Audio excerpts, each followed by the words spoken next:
Welcome to Relation Tales. Please like this video and subscribe Relation Tales. The bridge wasn't long or wide. It was a simple wooden bridge over a narrow but deep gap between past disappointments and future uncertainty. My name is Lyle Jetterman. I'm 38 years old. I'm not much different from other men, except that I'm married to Gloria, who is 36, and I have 2 kids, Robert, who is 12, and Anna, who is 8. We're a nice family, but we have some money problems. To take care of my family, I worked at Countryman Realtor for 5 years until Gabriel Zillow bought the company from Bernie Schlafer. Real estate wasn't what I planned to do originally. I started my career after finishing law school. By that time, I had been married to Gloria for 3 years. She was pregnant when I graduated from law school.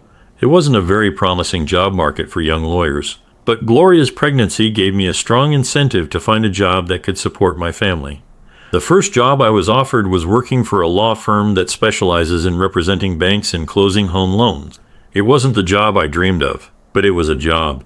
While I was in law school, Gloria worked as a bank teller to support both of us. She earned enough to pay the rent and feed us. I worked a few part-time hours, doing whatever I could to supplement her income. Loans and scholarships paid for my education, but I connected my future with the Department of Education. Since Gloria apparently became pregnant during my law school graduation, I accepted the job offer. This was only the first of many concessions to the strict demands of married life. Back in those ancient times, banks lent money to individual home buyers to purchase houses. In retrospect, it was the profession of a gentleman lawyer. I sat at the house flipping desks to represent the lending bank at the mortgage closing. The buyer paid the bank a commission of about $500 for my services. The law firm received this amount plus another $500 from the insurance company. Everything was talking about a solid $1,000 earned every time we shook hands at the end of the house. The company, of course, received money, and I received a tiny part of it as a salary. I think all good things must come to an end, and honest stinginess must be replaced by bad and pure greed. Right after my wife Gloria had our second child, small banks were taken over by big ones, and those big ones were taken over by even bigger ones. Ordinary people getting loans from banks became rare. Banking changed into a big business. Every day when I got to work, there was a big pile of paperwork for mortgages that needed to be finished that day. I think the banks were making a lot of money, but I felt uneasy rushing between rooms where houses were being bought and sold all at once. I didn't think this could keep going like this forever. In my 7 years working as a lawyer, I didn't become a partner. Instead, I became a private contractor, which was still a good position. I earned money for each job I did. I made $1.75 for every house deal I closed, and I closed 7 or 8 deals every day, 5 or 6 days a week. But I wondered if this could last. I felt worried about something bad happening soon. Bernard Schlafer came up to me. He liked being called Bernie. He was searching for someone smart with a law degree to work for his company. His main worker was going to retire to a warmer place just when Bernie wanted to grow the business. Bernie's company, Countryman Real Estate, owned part of the Scarlet Woods development. This place had 100 approved areas for building, and they planned to have 400 more. It was 2 miles away from a technology park with an international company. Schlafer was someone who built things. He wasn't a salesperson or someone who lent money to small businesses. If you needed to convince a bank to give you a couple of million for your big plans, Bernie was the person to talk to. But you couldn't sell anything to a housewife with the addition of a real stone countertop or to her husband with a variable rate mortgage. Oddly enough, when Bernie and I met, everything was perfect. I enjoyed selling houses and was a detail person. It was all about these rustling paper documents of delivery. I also learned the value of profit centers from my former employers. I increased Bernie's sales by the amount sold by his own company, home insurance agents, movers, gardeners, and so on. We quickly became a full-service agency with a single purpose. Our function was to sell more houses and get everything we could from everything that came. Bernie started building, and he did it very quickly. I ran to the office and everything. Bernie did the big deals and I did the little ones. He earned a lot of money, and I worked for him and got paid well. He saw trouble coming. Bear Stearns was just the start of it. Lehman Brothers was the big problem. When everything fell apart, Bernie seemed happy. Things that go up must come down, but real estate always bounces back. If we can manage this situation without going too far, we'll be set for big growth later on. Bernie believed the market would recover. I worked hard and saved every penny, which Bernie used to buy larger and nicer country properties. Bernie only had one issue with it. He was a big fish in a small pond, and he wanted to go for a swim in the ocean. One evening over drinks after work, he broke the news. "I sold everything," he said. "What? Calm down. The new owner won't change anything, at least not right away." Bernie was right again. When I met Gabe Zelo, my first impression was of his youth. He was not yet 30, and he managed to buy Bernie out. He was taller and younger than me. And he was a handsome, blonde Adness, the very image of a business prodigy superstar. I probably should have been jealous of the young man, but he was too charming and affable to be indignant. It was great working for him, too. Bernie was approaching 50. He was ambitious, but essentially cautious. In contrast, Gabe loved to put everything out there for everyone to see. Everything is on the line, all the time. It was obvious from the beginning that his deal to buy a country property had drained Gabe's resources. Gabe was better at handling money than building things, and he was better at managing than selling. He liked making money quickly, and when the real estate market got better, his investment in Countryman was paying off well. Bernie was going to Florida to a big real estate event. The night before he left, I wished him good luck. "Come along with me," he said. "No, I can't. I'm not a kid anymore. I have a wife and 2 teenagers to take care of," I said. "All right, but you might regret it someday," he replied. "I hope not." But I started looking for other job options. There wasn't much left of my old company. Stephen Pender, one of the younger partners, managed to survive when everything went bad. He was happy to have me around, but he paid me only a third of what I was making before, so I worked really hard to keep our business going. But, in general, I was happy working for Gabe, as we called him. He treated me well and let me run the office most days. Did I have any doubts about him? Yes, but my only complaint was small. Bernie never organized a proper Christmas party. Gabe did the opposite. He rented one of the best places in Saratoga for a big party, even though it cost a lot of money. The next party, on the first Saturday in December, was for our staff, contractors, bankers, and real estate agents. It was a big, fancy party with lots of guests, and Gabe was like a king. Well, it was his money, and maybe there was a good reason for it all. But my problem started around midnight and got worse as the night went on. You see, I came to the party with the most attractive woman here. I married Gloria right after college. We were both only 22. She worked a dead-end job to support us all while I was in law school. I will be forever grateful to her for this, but she brought on her own pregnancy by going off the pill while I studied for the bar exam. Pregnancy may have been for the better in the long run. We were good parents and still are. While I was struggling with renting houses, Gloria was raising our kids and working at night to get her doctorate in child psychology. When our youngest child returned to school, Gloria returned to work. She found a job at the State Department. She also started what I now call her running career. Gloria could be called chubby. She was fat compared to some starved models. But at age 30, she went from swimming at the Utica pool for 2 days and running just after our kids to running solo long distances. Every morning, my wife got up early to walk 5 miles cross country. Every evening, she did half an hour of sprinting. She had the fastest time of any local female runner. Only national competitors have beaten her once in local 5K and 10K races. She competed in the New York City Marathon 3 times, finishing in the top 100 women. I'm not a homebody. I go to the gym at least 3 times a week and bike 20 miles on summer weekends. But I have over 5% body fat, and I don't have a body that looks like it was sculpted by Michelangelo. I supported Gloria in her efforts. I watched my wife wake up before sunrise and return all sweaty after her morning exercise while I woke up the children. I felt proud of her. So, when I walked into the Christmas party with this tall, black-haired woman by my side, everyone stopped talking and turned to look at the stunning Gloria. She was just a bit taller than 6 feet, even taller with her 3-inch heels on, which made her the same height as me. Her dark hair flowed down her shoulders. When she runs, she ties it up in a ponytail, which always gets applause. That night, her hair sparkled in the light of the ballroom. Gloria did her best to dress up for the party. She wore a new tight black dress. The dress had a scallop trim that showed a bit of her chest and was short enough to show off her long, athletic legs. This dress made everyone notice her flat stomach and her well-shaped behind. She was the subject of passionate art. My wife was no longer a chubby girl. She was a wonderful woman in my arms. Gabe wasted no time in greeting us and leading Gloria off to dance. Although I admit that they were a lovely couple, he is taller and stronger than me. His attention seemed to cross the line of foul. Just before midnight, he approached her and kissed her passionately under the mistletoe. I'm not jealous. Yes, my wife is hot, but I trust her. We went through many difficult times together, years of law school, raising children, paying off school. We survived illness, including miscarriage. I feel sorry for the couples who never fought together. I believe it's the tough times that bring you together and make your marriage strong. Gloria and I experienced everything together and loved each other. Gloria was drinking and clearly enjoying everyone's attention. I chalked it all up to this. I picked up my wife and took her home.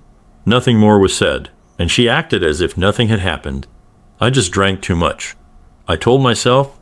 6 months later, Memorial Day weekend arrived. The first part of the year went well for real estate. We had a lot more clients than before. The last week of May was really hot, the hottest in 10 years. Our company had a lot of money from selling houses, which was going to be put into our account on the first business day of June.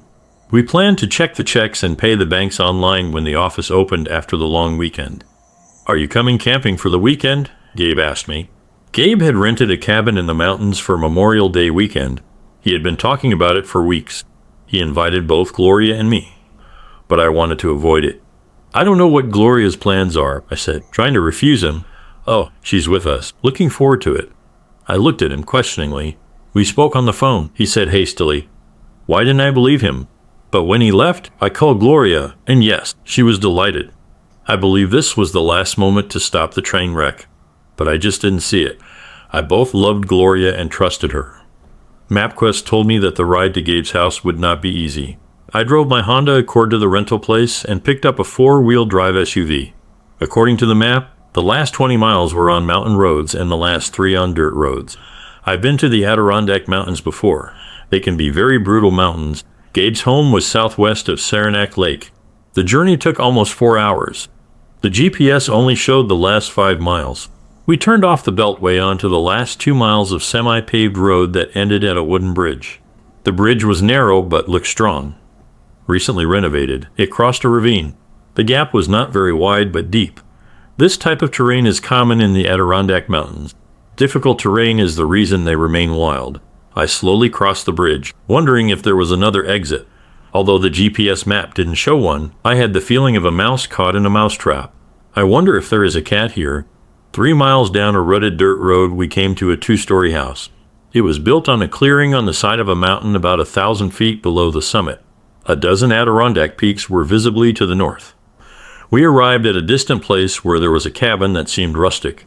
I parked the SUV in a nice parking lot next to 3 similar, but much fancier, cars. Everything looked new and well taken care of.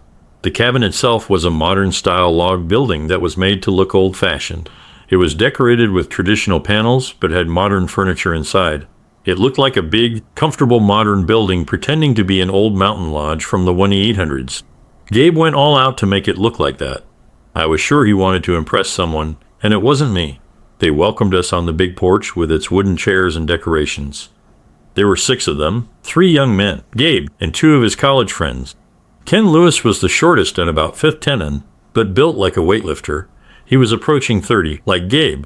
Ken was starting to go bald, and his face wasn't as handsome as Gabe's, but he was physically covered in muscles that showed through his tight t-shirt and shorts. Glenn Sachs was the second college buddy. About 6 feet tall, thin, with curly blonde hair. He looked better than Ken. He stood holding the blonde woman tightly in his arms. She was introduced as Sharon. She was a beautiful woman with curvaceous figures and a full bust. She must have been at least 30, maybe older, a good 8 to 10 years older than Glenn. A slightly younger woman named Robin stood next to Ken and was clearly with him. She was a short, bubbly brunette in her early 30s and very well built, with breasts that seemed too large for her small body. The last of the group was a tall woman with long brown hair. It was Paula Henry, one of those women who, for lack of a better word, are called beautiful. Definitely a woman with attractive, but sharp, not entirely feminine features. Her appearance showed that she was smart. She knew it, and so did others. She was clearly the youngest of the women and was a school friend of the boys. Everyone was really friendly and super happy that we arrived. But something felt odd about the welcome. Gabe greeted my wife enthusiastically but barely acknowledged me, and his friend Paula looked at me like I was some kind of science experiment. They set up dinner for us, so we quickly put our bags in our room on the 2nd floor. Our room was small and next to Gabe's master bedroom. We all gathered in the big hall, which was a huge room about 40 feet by 40 feet. It was a living room, dining room, and game room all in one. We sat around a big oak table and ate fancy microwave meals. The food was tasty but seemed like it took a lot of money and not much effort to make. Wine was served in large quantities. I observed my drinking as much as you can if your host is constantly trying to refill your glass. After dinner, the crowd sat around the gas fireplace on the terrace. Strong drinks and marijuana appeared there. It was clear that this would be a weekend of drinking and light drug use. I began to examine my situation through careful questioning and keen observation. On the surface, I was attending a normal holiday weekend with my boss, 2 of his friends, and their girlfriends. However, everything looked more cunning. Just a few minutes later, it turned out that Robin had a fiancé somewhere, but not here, and Sharon was married with 2 children and a husband at home. Sharon and Robin worked together and allegedly enjoyed a girls-only weekend at the spa together.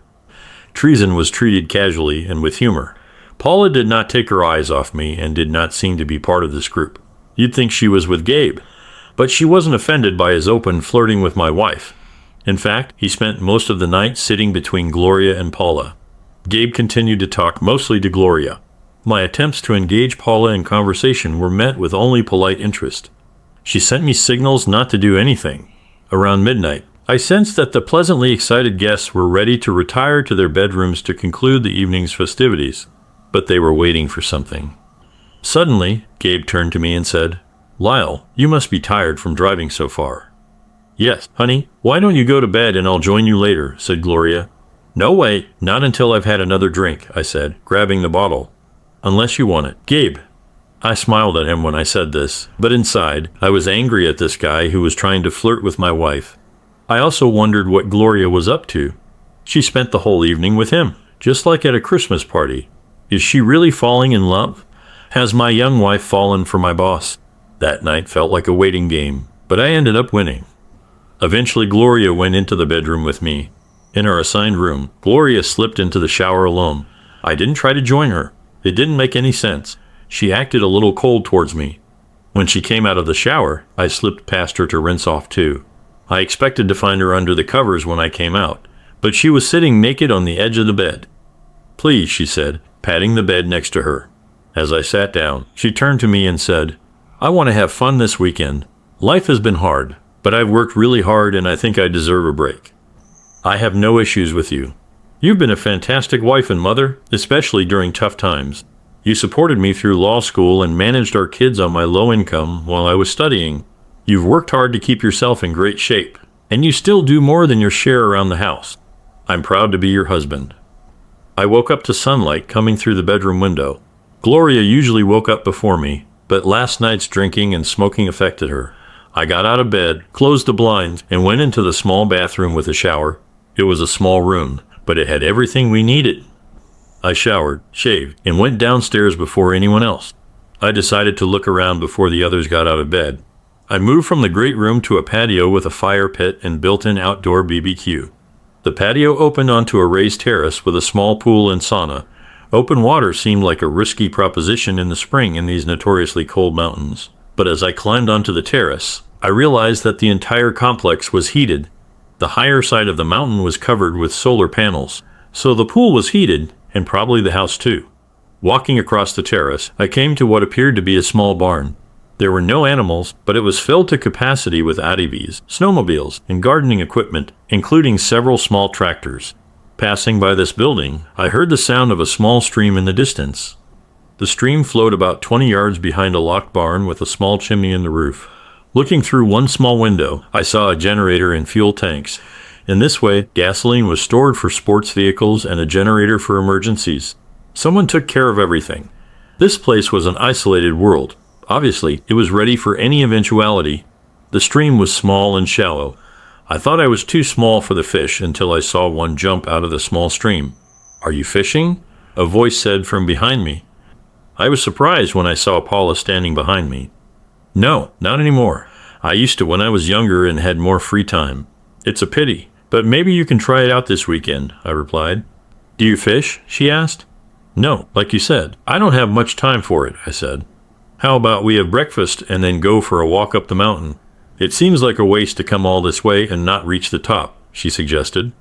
Paula put the coffee in the stainless steel coffee maker. The kitchen had microwave-ready breakfast options. I chose instant oatmeal, and so did Paula. No one else has woken up yet. They'll probably all sleep late. How about a hike? She said, smiling. Paula obviously knew where the trail started because she led us straight to it. The summit didn't seem that far away, but an hour later it seemed just as far away as when we started. Are you sure you want to go upstairs? I asked. Why? You gave up, old man, she said. I just wonder what the others will think when they don't find us. Don't worry, I doubt your absence will bother them. And judging by the fact that the sun was almost directly overhead, it was approaching noon. The top of the mountain was a little disappointing. It was a fairly flat area with rounded edges. 2 ancient wooden benches were positioned to face east towards the gatehouse and several peaks to the south and east. The fog obscured the distant view, although the air seemed fresh and clean. There was a cool breeze at midday, but nothing unpleasant. My companion sat down, clearly deciding to enjoy the view. Do you mind? She said. I would like to rest before going down. No, the old man could use a break, I said. This made me smile. So Glenn is a broker, Ken is a banker, and Gabe is a developer. But we talked all night and I never heard what you do. She looked at me appraisingly. Apparently, she was deciding what the harm was. I'm an inspector. I work for the government. The job is low paid and very boring, she said. Have you ever inspected anyone we know? Oh, not recently. When we were in college, it felt like I was always needed to help the kids. You know, protecting them from upset girlfriends or giving them notes for exams. They were always on the edge.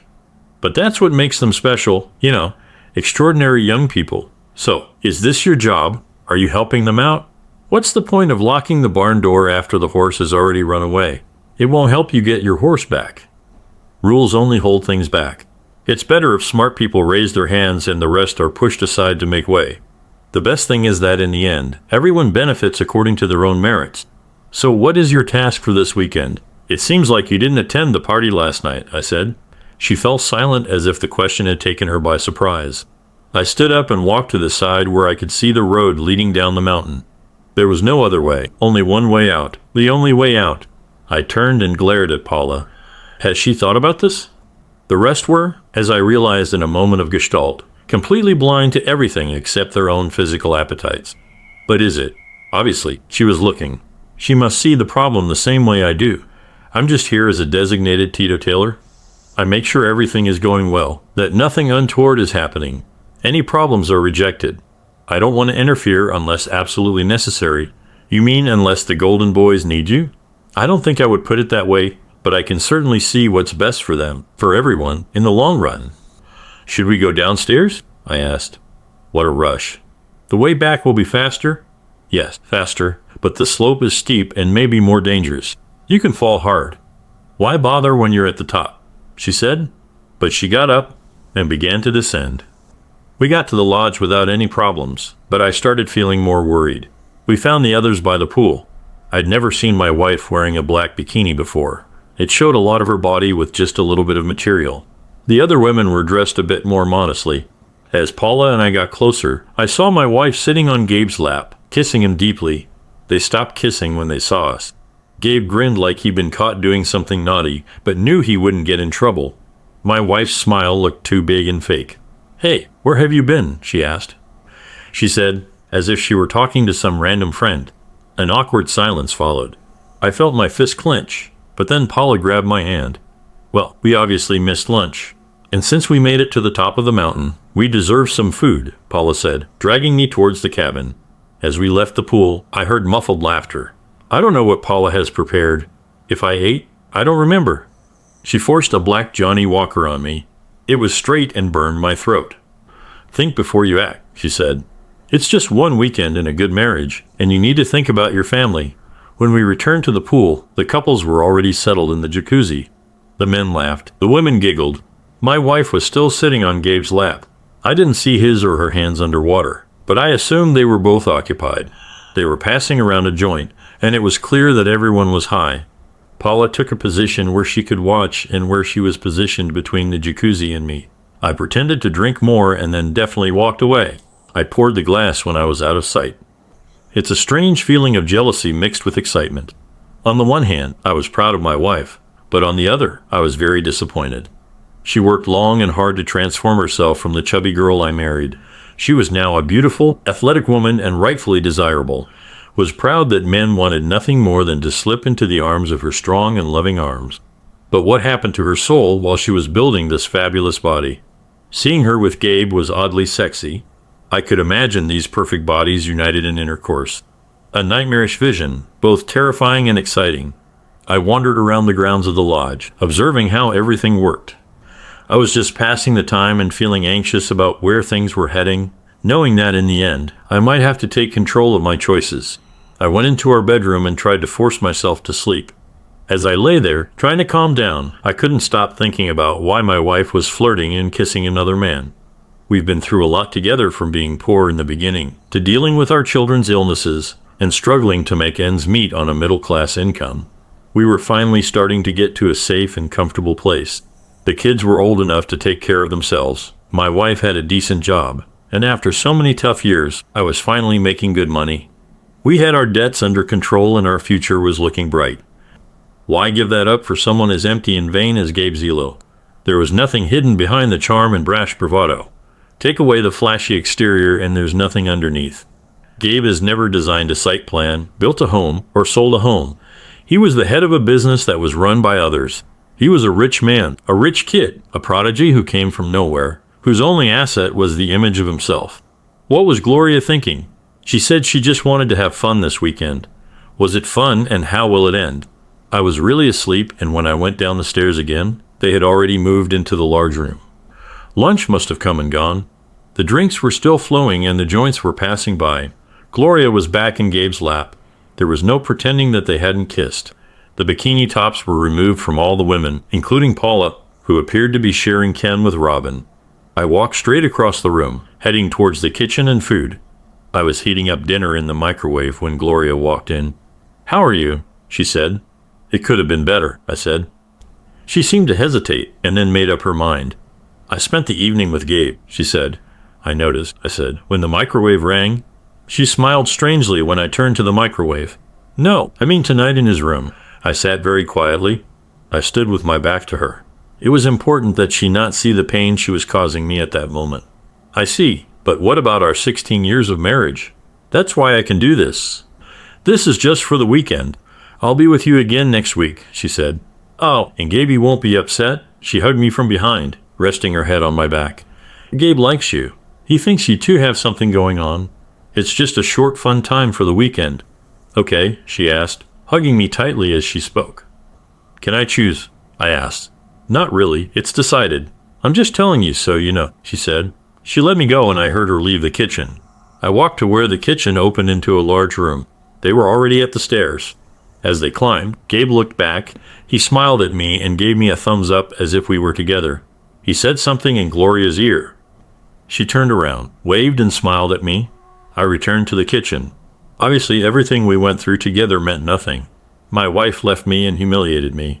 I threw food out of the microwave. I made coffee instead. It was going to be a long night. As the water began to boil, I heard someone enter the kitchen. I turned around and saw Paula watching me. I didn't expect there to be caffeine. "Wouldn't it be better to drink?" she asked. "To each his own," I said. "But tell me, what is your function here?" In response, she shrugged. "I'm trying to help.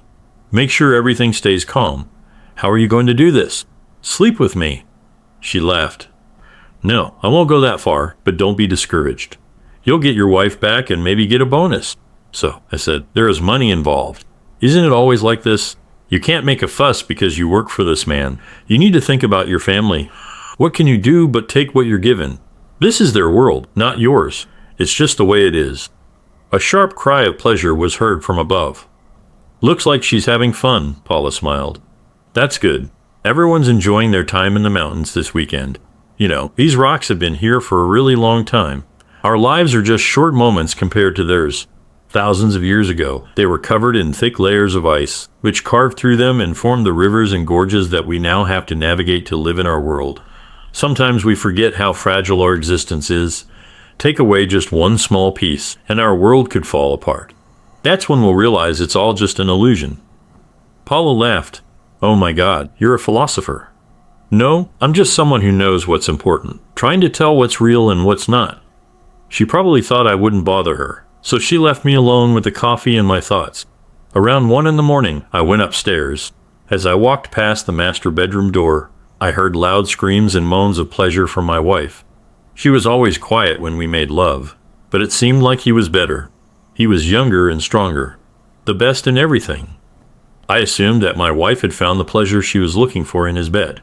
I took a shower and changed into my warmest clothes. It will be cold outside.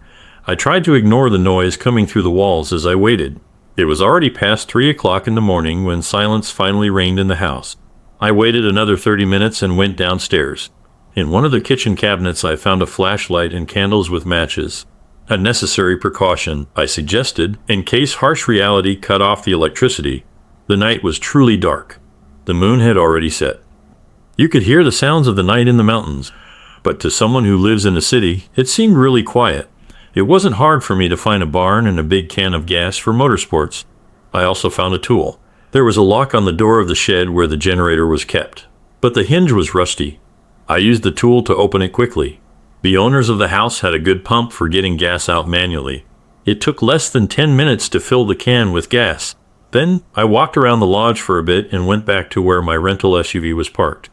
I put the gas can in the back, released the handbrake, and put the car in gear.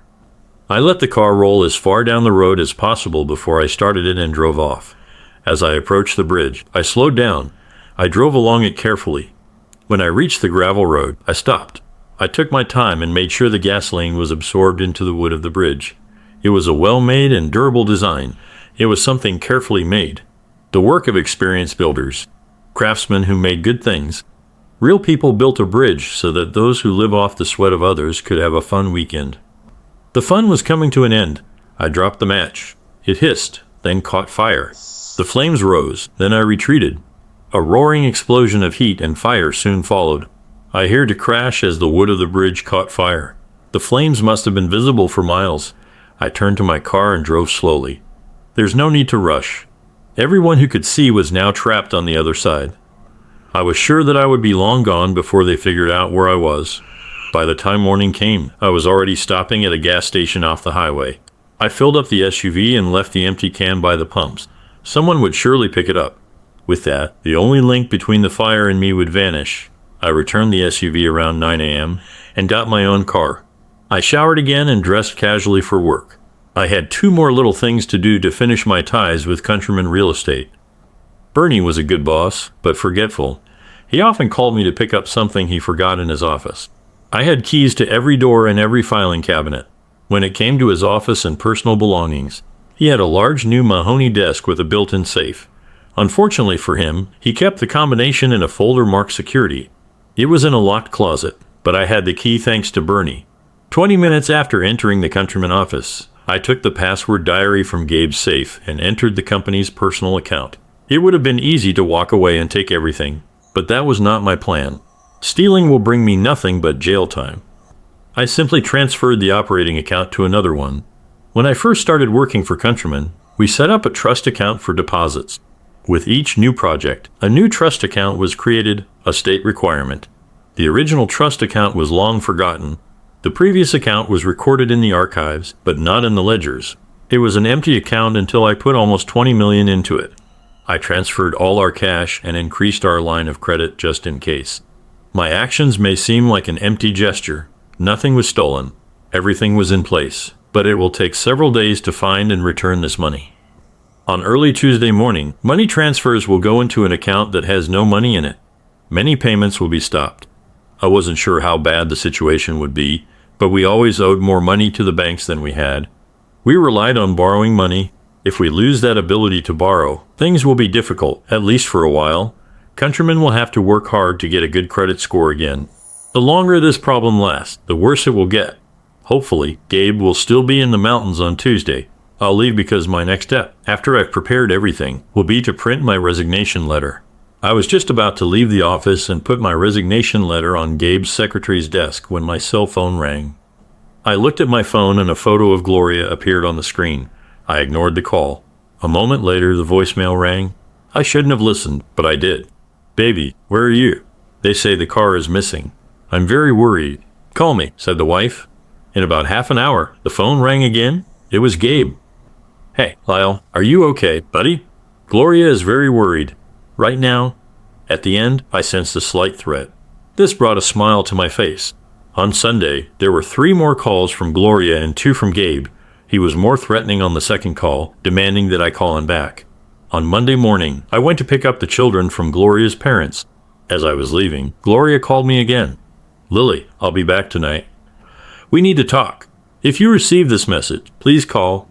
I'm very worried. This is childish, she said. I was sure she wouldn't come back. When I arrived at her parents', they were already waiting for me. Gloria called and said you might be alone to pick up the kids. Her mother said, "You need to call her son," the father said. She says she'll be back this evening. I think it's best if I wait until then. There are some things we need to work out personally. I wasn't going to get into a discussion with my relatives if I could avoid it. My relatives were not happy, but there was little they could do.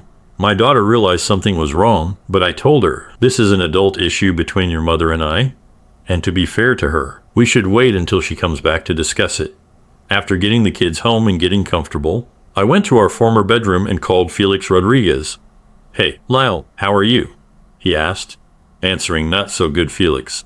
I need your services. I told Felix that he's the best family lawyer I've ever known. He's good at his job and he's a good person too. What's wrong? He asked. I need to file for divorce, I said. You shouldn't joke about something like that, he replied. It's true. Gloria's having an affair with Gabriel Zila, my boss. Oh, I'm really sorry to hear that.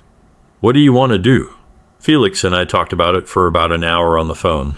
I made an appointment for late Tuesday afternoon to start the process. I kept getting calls from the mountain.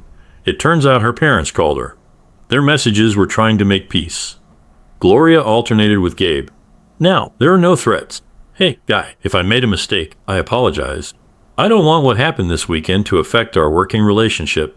It would be bad for everyone if you know what I'm getting at, he said.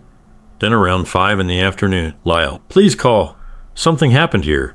There is no bridge. We're all trapped. Call. I need to talk to you, the wife said. First thing Tuesday morning, I called Stephen Pender, my old companion. We agreed to meet for lunch at a modest diner in one of the shopping centers. Are you sure about this? Stephen asked between bites of his pepper jack tuna sandwich. Already done. I have officially resigned, I said, as if to underline this fact. I received a call from Donna, my secretary at Countryman Lyle. They say you resigned, but you have to come. Everything here is going to hell.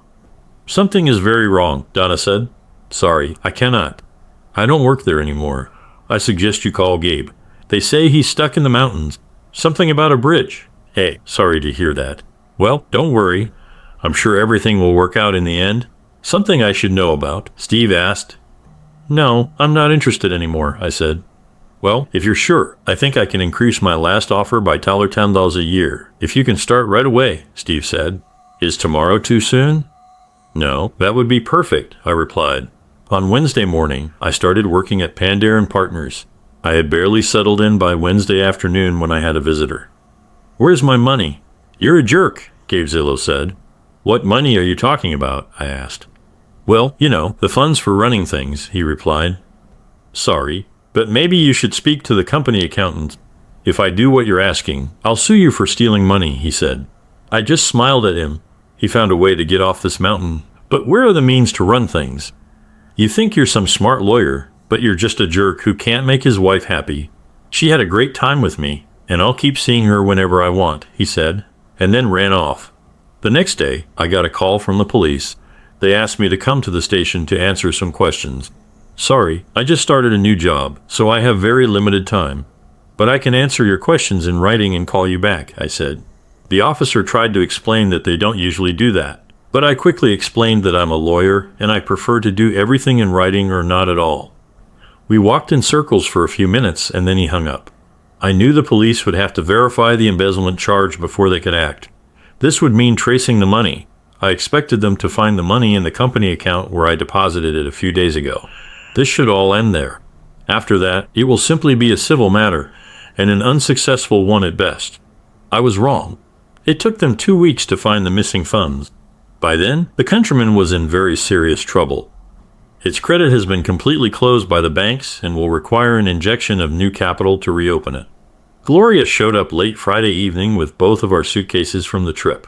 Her key didn't work because I changed the locks. I met her at the door. She didn't look very good. "Please, Lyle, let me in. If not for me, then think about the children," she said. "No, I won't let you in because you don't live here anymore. I parked your car on the street. I assume you still have the car keys," I said. "Do you hate me that much?" "Yes," I said, and closed the door. I decided she would go to her parents. I asked Felix to give her a restraining order and file for divorce. The few days of peace that the break gave me were worth it. Felix made sure she couldn't come near me, and I got temporary custody of the kids. It took her 2 months and probably all the money she could find to get things going. By then, the divorce was already happening, and we just had to figure out the details. Countryman Real Estate had to shut down. They stopped working right after Labor Day. The following week, I had a visit tour. He was sitting in the visitor's chair when I returned from closing the third deal. He was deeply tanned and looked quite healthy. He was lightly dressed for the early northern autumn. "Bernie, how are you?" I asked. "I'm fine," he said, craning his neck to look around my meager office. "What brought you to the cold north?" I asked, feeling that this was not a random visit. "Well, here's the thing. Okay. Florida is infested with sharks, and very few of them are in the water. I thought it best to go back to what I know," he said. "Oh, I think it's good that you're back," I said, not knowing what else to say to his confession or what he wanted from me. "Bernie, read the question in my eyes." I dropped a good chunk of cash there. I'll have to start over and start small, but it looks like I'm lucky. "This company I own seems to be affordable," he said, a smile touching his face. I looked at him and smiled back. We both stopped laughing. "So what do you want from me, old pirate?" "Well, here's the thing. I need a partner. At my age, the bankers believe that any business I start will have no continuity. And well, you and I would make a good team. So what do you say?" "I have very little money. You may have heard that I'm going to get a divorce," I said. "Yes, I heard," he said. I wonder how much he heard. The story spread fast. "Hey, how about I give you 10%, he suggested. 50, I replied. "Come on, be reasonable. You just said you don't have any money." "Maybe I do, but I'll agree to 45%, I said. "Listen, 25% is fair, but it's not enough," he argued.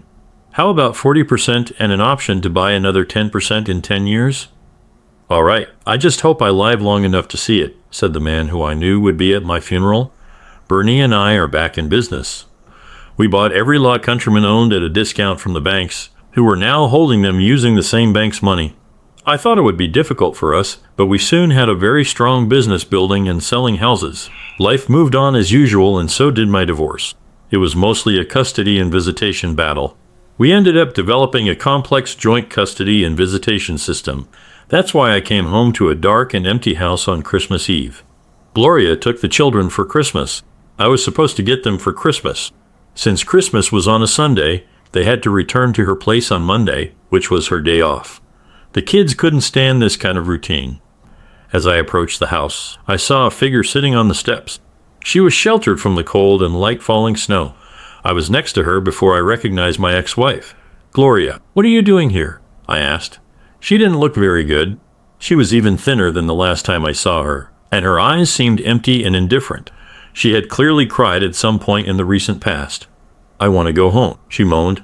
"Where are the children?" I asked, not listening to her plea. "My parents want to come back too. We all want to be a family again in our little house. What you did to us isn't fair." "I didn't do anything like that?" "Well, yeah, that's true. I made a mistake. Okay, it was a really bad and hurtful mistake, but it was just one mistake. You're the one who broke up our family," she accused. An anger could be heard in her voice. She made a conscious effort to calm down. "I told myself I wouldn't lose my temper, but please understand I have anger issues over this," she said. "You have anger problems?" I was amazed.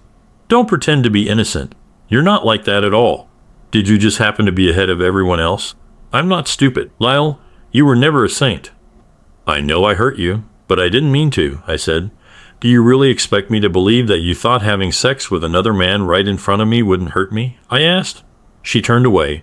My words obviously hurt her deeply. I saw her wiping her eyes with her hands. Even though her back was now turned to me, it was clear that she was crying. I was always the overweight one, the one nobody wanted to dance with. I had to accept whoever asked me. I tried to be a good person, so I spent a lot of time defending myself against mean comments. But when I met you, I felt like I found the right man. I was a virgin when we got married. I didn't make a big deal out of it, but I thought you knew. You are not a prince now, and you certainly weren't then.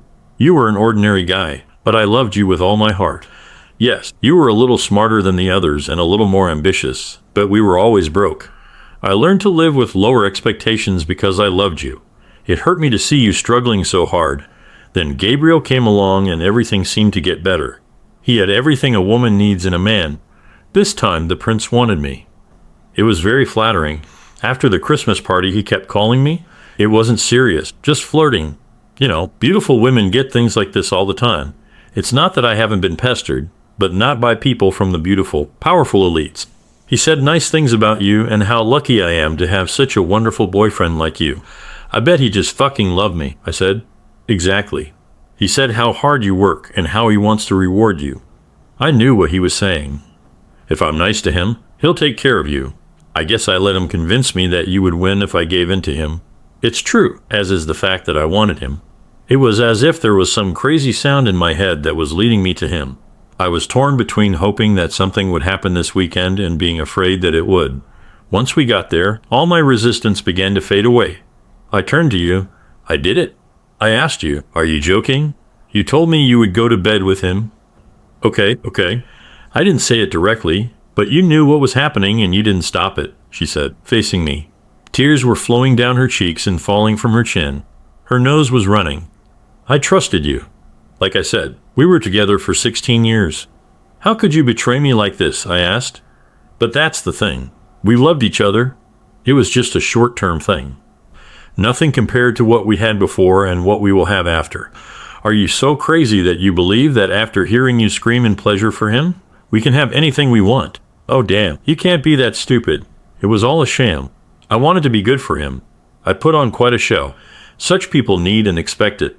I never act like that in bed, and you should know that after 16 years of making love to me, I only know what you did. How you humiliated me. You took the golden boy instead of me, the jerk who gives nothing and takes everything. Powerful, isn't it? So where is he now? What happened when the crisis came? I'll tell you everything. He folded his hands. We live in a society that maintains the power of the few over the many on the myth of some secret genius they possess. Tell me, how did the genius manage to go down the mountain so quickly? He called for a helicopter. By then, he already knew that you had done something with the business. It was very clear that you had ruined things. He thought you took his money. The others started to worry. Paula said this couldn't be true, that it couldn't happen like that. When the helicopter came, there was only space for Gabe. The others decided to leave.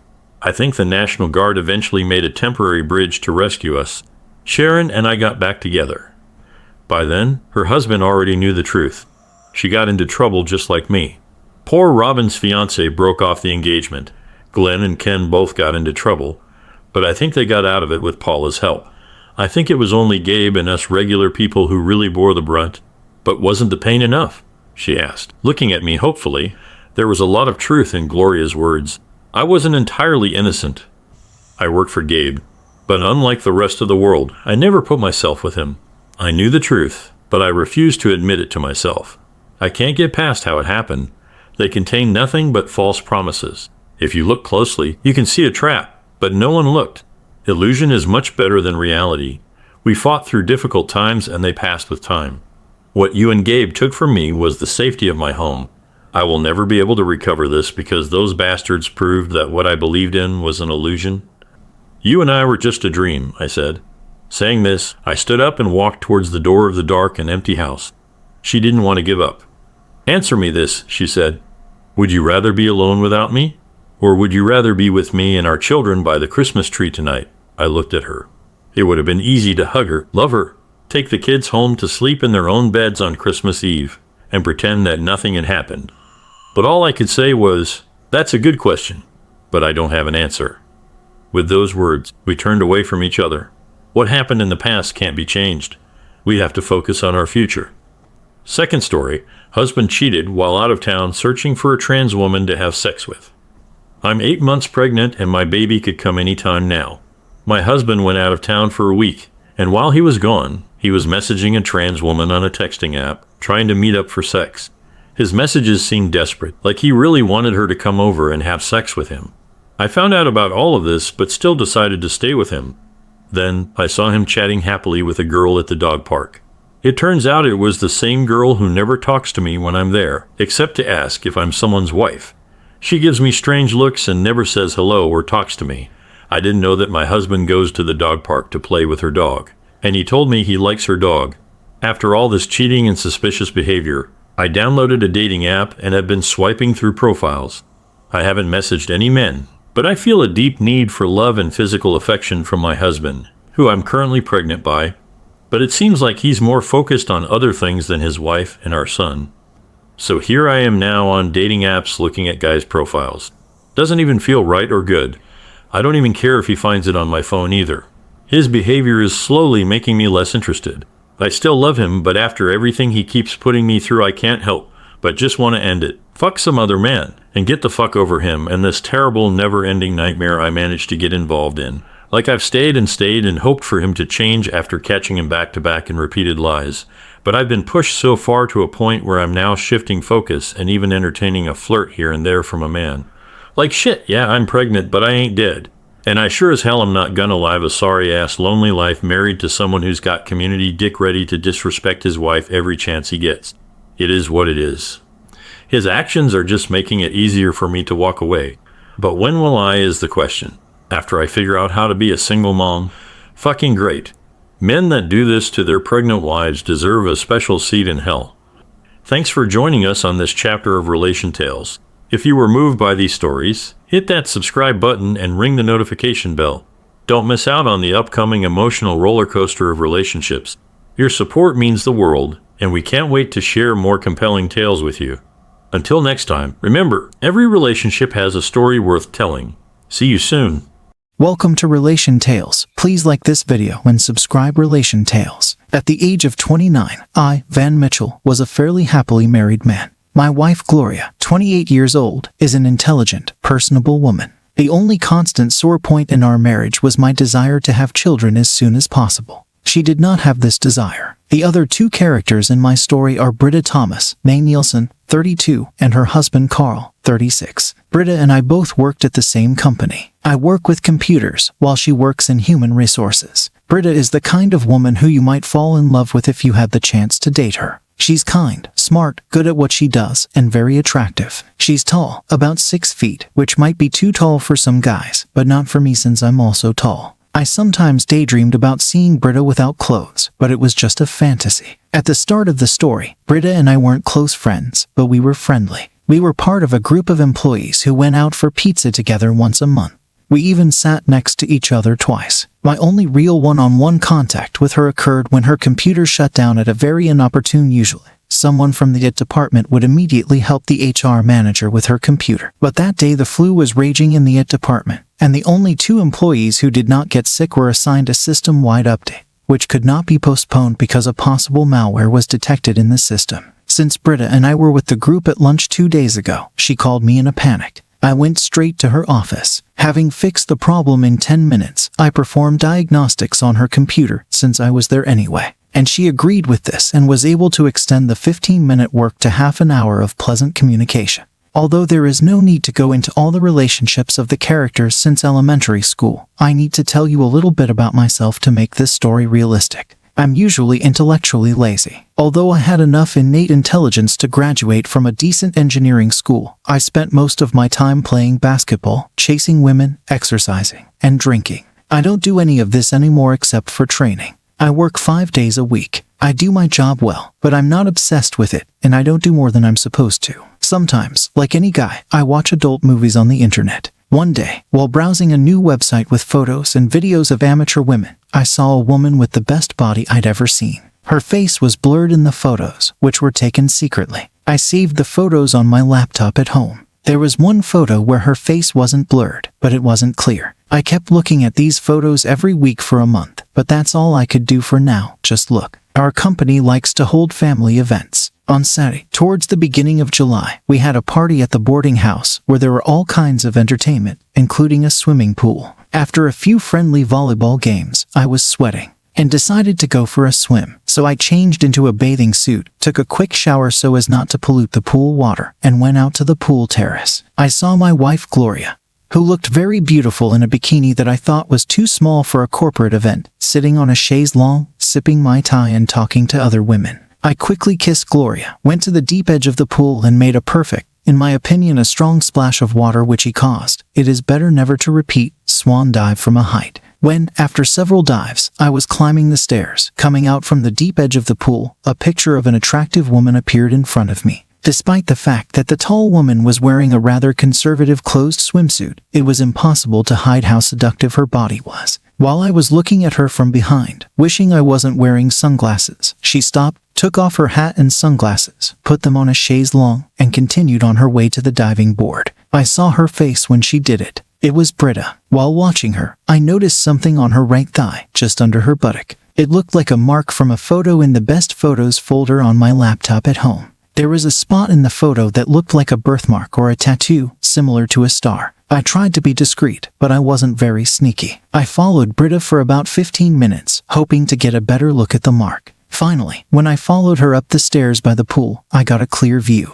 It was indeed a birthmark that looked like a four-pointed star. After that, I got dressed, got Gloria out of the pool, and we had lunch with some other couples. When I returned home that evening, I took a close look at my favorite photo and enlarged it as much as I could. There was no doubt in my mind that the photograph showed Britta's mark on her right thigh. When I heard the shower running in the main bathroom, I quickly turned off the computer, undressed, and went to Gloria in the shower. When I found out that it was Britta who was naked in photos on the internet, I couldn't figure out what to do. I thought about her blurred face in 5 photos. I thought about just ignoring it all. I thought about telling her about it anonymously, and I thought about telling her in person. Every action or omission had potential consequences. I was still thinking about it when I went to the website, where I found 2 more original photos of her in a short video. The short video did not show her entire face, but her chin and hair were visible. At that moment, given that I knew how conservative Britta had always been, I was sure that she did not know about nude photos and videos on the internet, and if she found out, she would definitely want to delete them.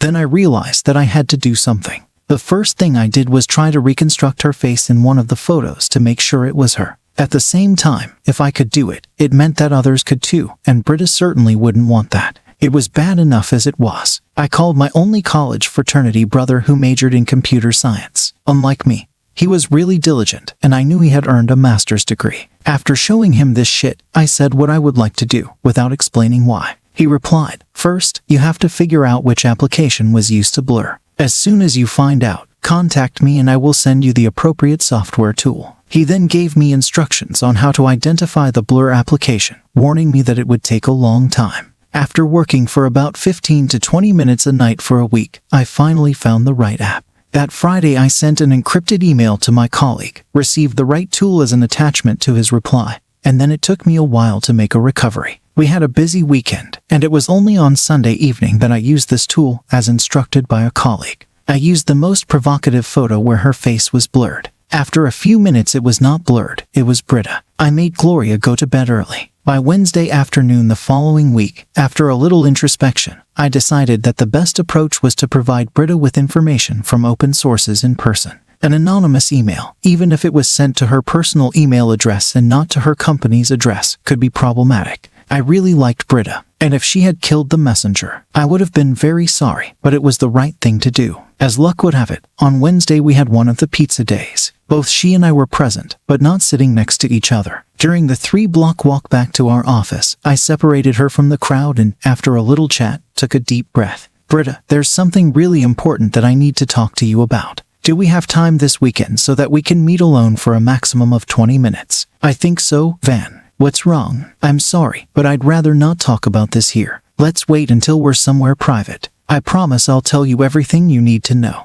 Van noticed the serious look on my face and the sweat on my forehead, so she suggested we meet at Planet Fitness in Chesterfield on Saturday morning after her training. She'd be done by 9:30, and we could talk at the park behind the building. She offered to meet there as early as 8 a.m. Even though I usually go to a different gym on Saturdays, I agreed to join her. By then, we had already returned to our office building. Britta and I worked out at Planet Fitness on Saturday morning, although it wasn't really together, as we used different equipment at different times, except that we used elliptical cardio machines side by side. She was a real fan of training, which partly explained how toned her body was. She was the object of lust for almost every man present, although she showed no sign of awareness about it, let alone interest. I got a few jealous glances when we were on the elliptical simulator, and occasionally chatted. We didn't take a shower after training, but around 9:40 we dried off and went outside on this magnificent morning. I took the envelope out of my car before we sat down on a secluded park bench, each with a bottle of water. So, what's the big secret? Britta smiled. I decided it was best to use a direct, very direct approach. While browsing a website with adult content, I found some nude photos and videos of you. It seems they were taken secretly, without your knowledge. There are 8 photos and 1 video. Your face is blurry in the photos, but I managed to restore one of them when I suspected it was you. This envelope contains copies of all the photos, including the one where your face is clear and a website where they and the video can be found. At first, Britta thought it was a joke, but when I handed her the envelope, she became serious. As she opened it, she gasped in shock and covered her mouth with her hand. She didn't show me the photos, and I avoided looking at her. Then she softly screamed and cursed, unsure of what to do. She stared at one photo for a long time, then hit my arm, showed it to me, and asked, "Is this the photo that made you realize it was me?" Of course it was the one in the back view where her birthmark was visible. I nodded my head in the affirmative. "Is that why you were sniffing my ass at a corporate party?" she asked. Her tone wasn't accusing, but it wasn't friendly either. Yeah. But I'm not. I knew you were.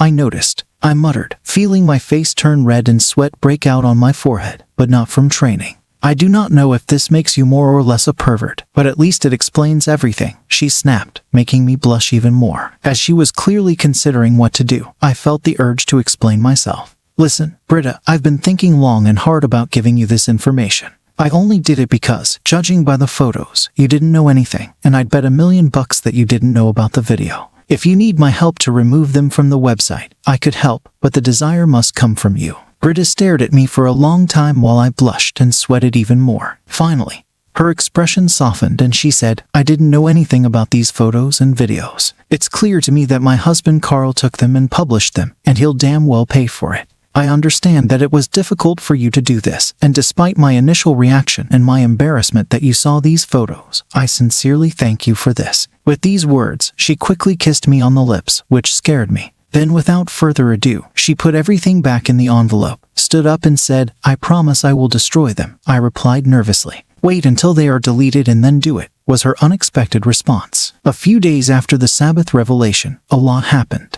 These events are in no particular order. Britta quarreled with her husband Carl. From what I learned from the rumors, and later directly from her, she threatened to divorce him. Gloria started behaving strangely. She wasn't usually moody, but now often, unlike usual, she was a little bit more reserved. Her behavior became aggressive, detached, or playful, sometimes all within the same hour. A few days after our meeting, Britta invited me to lunch. There, she explained to me that despite her and Carl's efforts, the website, based in Eastern Europe, refused to remove the photos and videos because they are the most popular content they have. Britta seemed very down, not as cheerful as usual. Later that evening, after our lunch, I visited a guy who was known to be a hacker, wearing a black hat, although he considered himself more of a gray hat. I told him about the website that wouldn't delete the photos. He said he could help for $5,000, and for $10,000 he could guarantee that the photos and videos would be gone forever. I showed interest in his offer. That evening, for the first time, I called Britta when she was at home.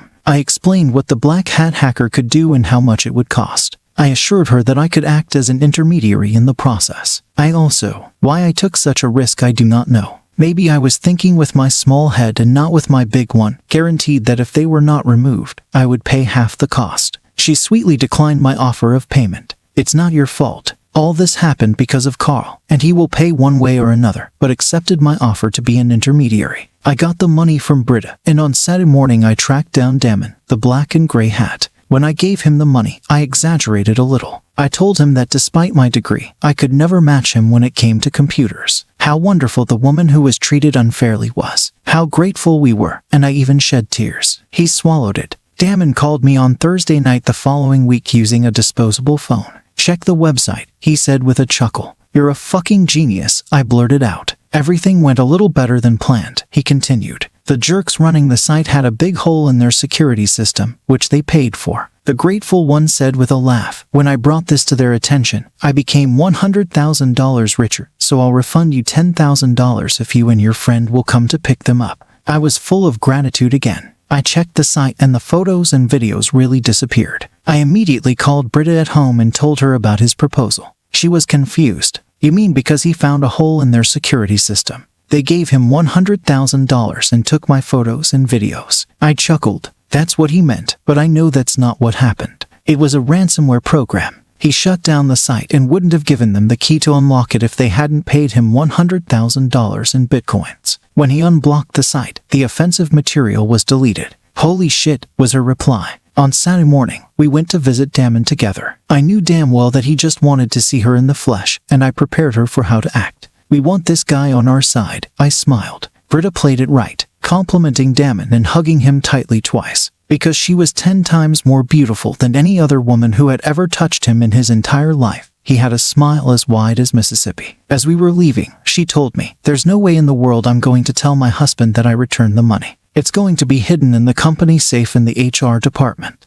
When I dropped her off at the house, there were tears in her eyes, and she said, "You have no idea how grateful I am," and then gave me a quick and then a long kiss on the lips. I swore never to wash my face again. So, now you can come to the conclusion that this story has ended happily for all its participants. But don't let yourself be fooled. If you have lived long enough, you should know that no good deed goes unpunished. I felt really good on Saturday. However, I was still puzzled by Gloria's mood swings, as she went through about 10 different changes during the day and night on Saturday. We had a great time at the dance club with friends, despite her mood changes. She left a cryptic note saying, "I have some errands to run." When she arrived home, she was angry. She accused me of pretending to be innocent, and threw something at me, which was the first time she had ever done that in our relationship. She knew I would never hit her back. She said that a week ago, someone saw me kissing another person in the park, and the day before, I went out with them and kissed them again. She mentioned there were nude photos of this person in my desk drawer, and that I made a fool of myself by following them around at a corporate party and a pool. I yelled back, saying I was just helping her, not having an affair. But she didn't believe me and shouted that she knew everything. To prove her point, she grabbed her phone from her purse, opened her photo gallery, and showed me a picture from that day. There were a couple of photos of her making love to some man, but whose face was not visible. And then a short video. There could be no mistake. Everything was dated today, and she was wearing rings, and her hair was styled exactly the same as today. I immediately got up and sent the photos to my phone, despite her attempt to stop me from doing so. I just went into the bathroom and leaned against the door, and she didn't even have the strength to open it. When I came out, she was defiant. "So you think you can fool around, but you don't like it when I do it." In as calm a voice as possible, I said, "The reason Britta kissed me on the lips and your friends or spies saw it was to thank me for deleting the nude photos that you saw on my desk from the internet. They were placed there without her permission, and when I found them, because, as you know, and never minded, I sometimes watch adult films, I told her about them. I'm going to call her now and you're going to talk to her, otherwise I'm going to throw your naked ass out the fucking window." I had never talked to Gloria like this before, and I could see the combination of fear, apprehension, and defiance in her eyes. I pushed her onto the bed, put the phone in my pants pocket as I pulled on my pants again, and then used the landline to call Britta on her cell phone. Fortunately, she picked up the phone. "Hi, Wang, how are you?" She greeted me, obviously having seen by the caller ID who the call was from. "Hi, Britta. Listen, I need you to tell Gloria everything about your nude photos, our interactions where they were posted, how we deleted them, everything. It's very important that you tell her the truth about everything."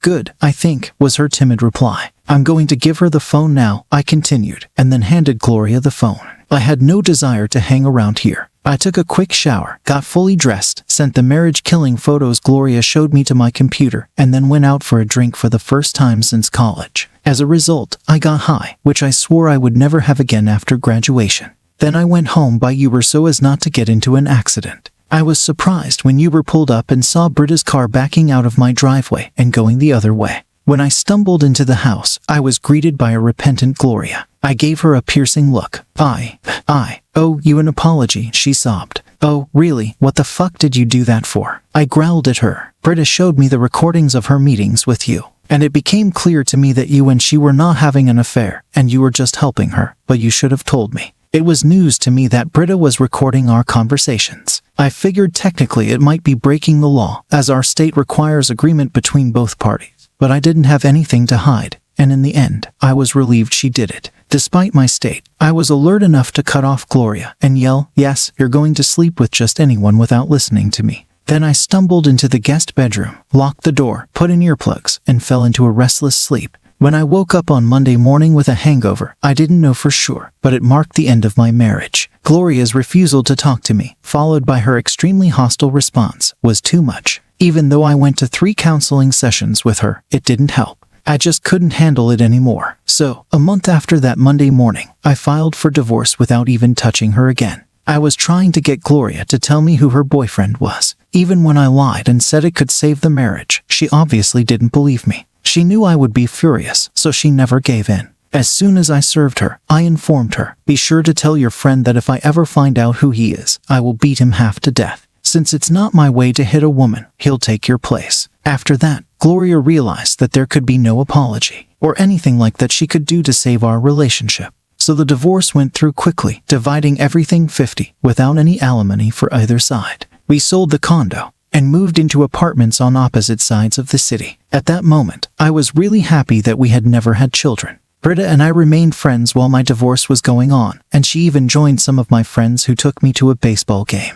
I never drank again to celebrate my divorce, which took place just 4 months after Gloria's paperwork was filed. We never discussed the circumstances of my divorce in detail, but from the fact that she met Gloria in person on that infamous Sunday, it was clear that she knew most of it. Then, 2 months after my divorce, Britta came to my office on Thursday. I don't remember her doing this before, and closed the door. "Wang, can I invite you to dinner tomorrow night? There's something really important that I need to talk to you about." I had my own plans, but you could bet your sweet ass that I would cancel them all, because then I could stare at Britta and because I became very curious. "Of course," I replied. "When and where? How about we meet at Morton's on Vine at 7 p.m. in casual clothes?" She smiled. "Great. I'll see you soon then," I replied. She smiled again and then left my room, leaving the door open as if she hadn't noticed her. It was obvious that Britta was nervous during dinner. In fact, she lost her temper to tell me what she wanted while in the restaurant, partly because we were sitting next to several other couples. She suggested we talk in my car. I tried to pay at least half of the dinner bill, but she refused. There are some things in life that you can easily predict. Others are actually unpredictable, but do not cause much surprise. Others strike you like lightning thrown by Zeus. What Britta wanted to talk about belongs to the third category. We opened the windows a little, and she mostly looked straight ahead while she was talking, sometimes meeting my eyes since I was looking at her all the time. The essence of her statements shocked me so much that it is difficult for me to forget them. "Carl continues to beg me not to divorce him and does everything possible to hush up the matter. He just doesn't believe that I don't trust him anymore and that fighting the divorce won't help him. That's a big part of what's going on because it's such a breach of trust that it hits my mind. However, it's also because he doesn't think it was that important in relationships with other people. He's far from noble, and in general his character is not what I imagined when we got married," Britta said inside. "Besides, I want children as soon as possible, and although he said he wanted them before we got married, that's not the case now. There was too much information for me, and at first I couldn't react in any way. So what do you want to talk to me about?" "Well, I came up with a way to make it very clear that everything is over between us, so that he doesn't resist the divorce I filed for last week, even though we still live in the house together. Since you're the only man I know, other than Damon, I think, but he doesn't fit in every way, who's seen me naked, at least in photos. You're the right person for this job," Britta said. I was taken aback, but I kept my thoughts to myself. Britta seemed nervous as she continued. "I want Carl to walk in on us in my bedroom, looking like we just had sex. You can keep your boxers on, and we'll pretend to start getting dressed." Britta went on, sounding determined yet apprehensive. "It'll work. Is Carl capable of violence?" I asked. "He's not violent, and he doesn't have any weapons," Britta assured me. "There is nothing in the house except kitchen knives, which I will hide. And you are 10 centimeters taller, 15 kilograms heavier, and from our gym classes I know that you are in shape, but he's not, and you're twice as strong as him." Britta blurted out in one sentence, clearly very worried. "Can I think about it?" I asked. "I know you could do it, but if you can't I have to find someone else, and I can't think of anything as effective." She quickly replied, "Yes, I could. Would dancing relax you and help you make a decision?" I think yes, it would help. I smiled at her. "Let's head to that new dance club on Brighton Street," she chuckled. So we went. I was excited. Britta's a great dancer, and she fit perfectly in my arms during Latin American dances and slow songs. At 150 pounds, she wasn't too heavy for my 6-foot frame, and she didn't have extra fat. I noticed she wasn't used to being lifted when I saw her in a swimsuit and at the gym, but I could lift her just fine. Though I didn't drink, and Britta rarely did, I think she used alcohol to calm her nerves after our conversation in the car. By the time we left the club at 1 in the morning, she was pretty tipsy. I didn't want Britta to drive, even just the mile from the restaurant where her car was parked to her house, but she insisted she needed her car the next morning. So I dropped her off at her house, receiving a quick kiss on the lips and a thank you, took her keys, walked a mile back to the restaurant, then drove her car to her house and left the keys in the mailbox. The mile walk to the car gave me time to think. After I tossed things back and forth, my divorced, uninhibited self told my more cautious self, at least you'll see her live. You can stop yourself from acting like an asshole, so do it. Who knows? I tried my best not to think about the rest. On Sunday evening, I called Britta and said, I agree with your plan, if you still want to go ahead and think it will work. Thank you very much, Wang. Yes, I want to do it and I know it's going to work. She practically smiled on the phone. So, on Friday, I was at Britta's house by 4 p.m. I was nervous. Britta was nervous. Even the inanimate objects in the master bedroom seemed nervous as we waited for Carl to come home. I probably asked 4 or 5 times when he was most likely to arrive, but Britta wasn't offended that she had to answer so often. Perhaps because of her nervousness, she did not remember that I had asked her before. Any time between 4:30 and 5 o'clock, she said.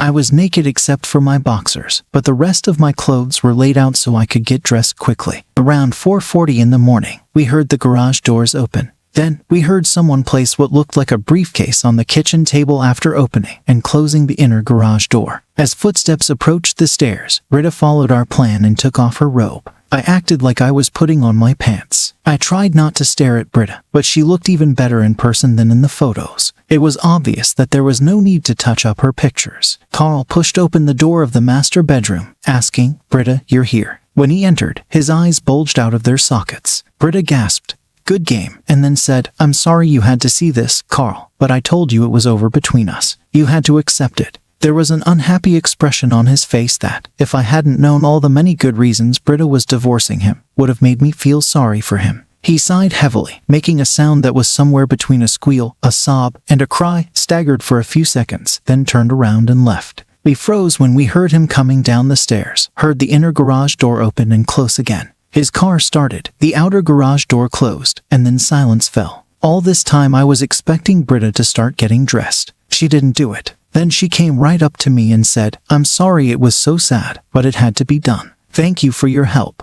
Then we made love. Britta spoke first. Thank you, Van. It was wonderful. I chuckled. I must have had an out-of-body experience because I thought I just heard the hottest woman on earth give me and then thank me. Can't we thank each other? She giggled. Hell yes, thank you, goddess. After a few pleasant conversations in private, she had a shy expression on her face. I have to confess something. I was hoping that it might end up like this. Not for the world would I be able to resist you, I replied, and then kissed her passionately. As far as I remember, the bone of contention between you and your ex-wife was your desire to have children, and she did not have such a desire. And correct me if I'm wrong, but don't you have the same desire as me? And doesn't Carl have the same desire as Gloria? A wide smile appeared on Britta's face. Do you think we want to have children together? I know that's going to happen. But let's have an affair first. Since Carl is unlikely to come back, why don't you pack a bag and come to my place for the weekend?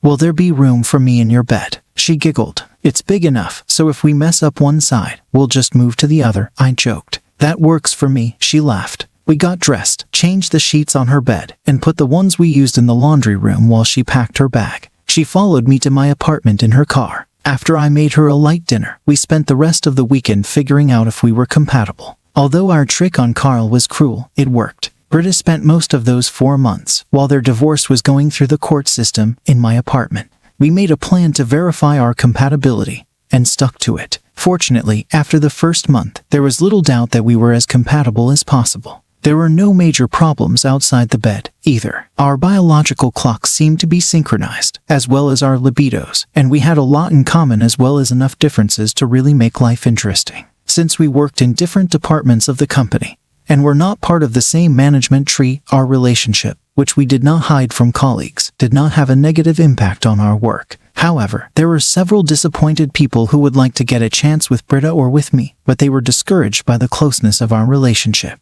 The day Britta's divorce became final, I was glowing with happiness. After celebrating without alcohol that night when we went to bed, we had the most sincere lovemaking of our entire lives. I've never felt more at ease when I bluntly told her that I love her and want to spend the rest of my life with her. Britta smiled and kissed me. I love you too, and it's lucky that we love each other, because I have some news. A meaningful pause, and finally, I'm 6 weeks pregnant. I was too shocked to say anything. I just did as she said, and when I finally got ready to answer, it turned out that she was fast asleep, and I soon found myself in dreamland, too. The next morning I kissed her, and then took her face in my hands. I'm not sure I heard you correctly last night. Did you say you're pregnant? Yes, about 6 weeks pregnant, she smiled. How did this happen? That was my next question, which was so absurdly worded. No, I mean, didn't you take birth control? I got my pills mixed up, she replied with a big smile. I thought you were giving injections. I broke my schedule, and this is my story and I'm sticking to it. She replied this time with an even bigger grin. I think that means I'll have to marry you. Then he joked, does your dad have a shotgun? I bet my ass that there is, and he won't let his little girl have babies without a ring on her finger. She retorted this time with an even wider smile. You think I'll agree to whatever you want, huh? I pretended to be mad. Her smile widened even more. Yes, but your reward will be that you'll be the happiest man alive. 10 years later, life wasn't just good. It was amazing. It felt like we fell more in love every month, and we adored our 3 children, 2 girls and a boy. Sometimes the 3 women in our family teamed up against us, the 2 men, but we always managed to get through it, even if we didn't always win. The best part, besides watching our kids grow up, was that I didn't have to look at pictures of what I thought was the best female body anymore. Every night, I got to sleep next to a real woman with the best body. Every day I take a few minutes to thank Carl for posting these photos online and Gloria for her overactive imagination and impulsiveness. Second story, found out he was cheating after his son died.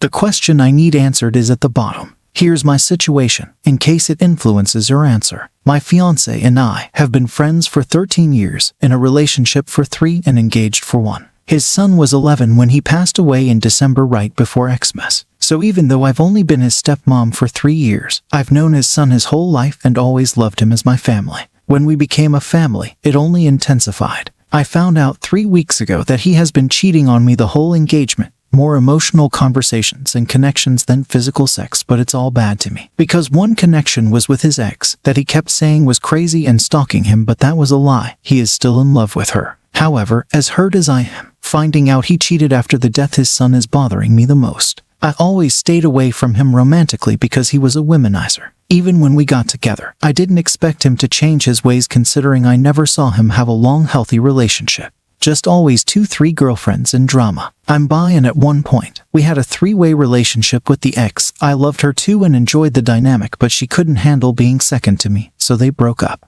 When he proposed Feb 2023, he promised he was ready to be a one-woman man all the way. I said, if you're not ready, let's wait. He promised. Great lie. Sep 2023 we had an engagement party, and I was happy and proud of our family as the 3 of us. It felt like it was so close. His son suddenly passed away 4 months later, and our world was crushed. I am so mad that in the midst of our grieving, he decided to cheat. And when I asked him, have you cheated since the tragedy? He lied. Then I found the truth and admitted he did it 'cause he could.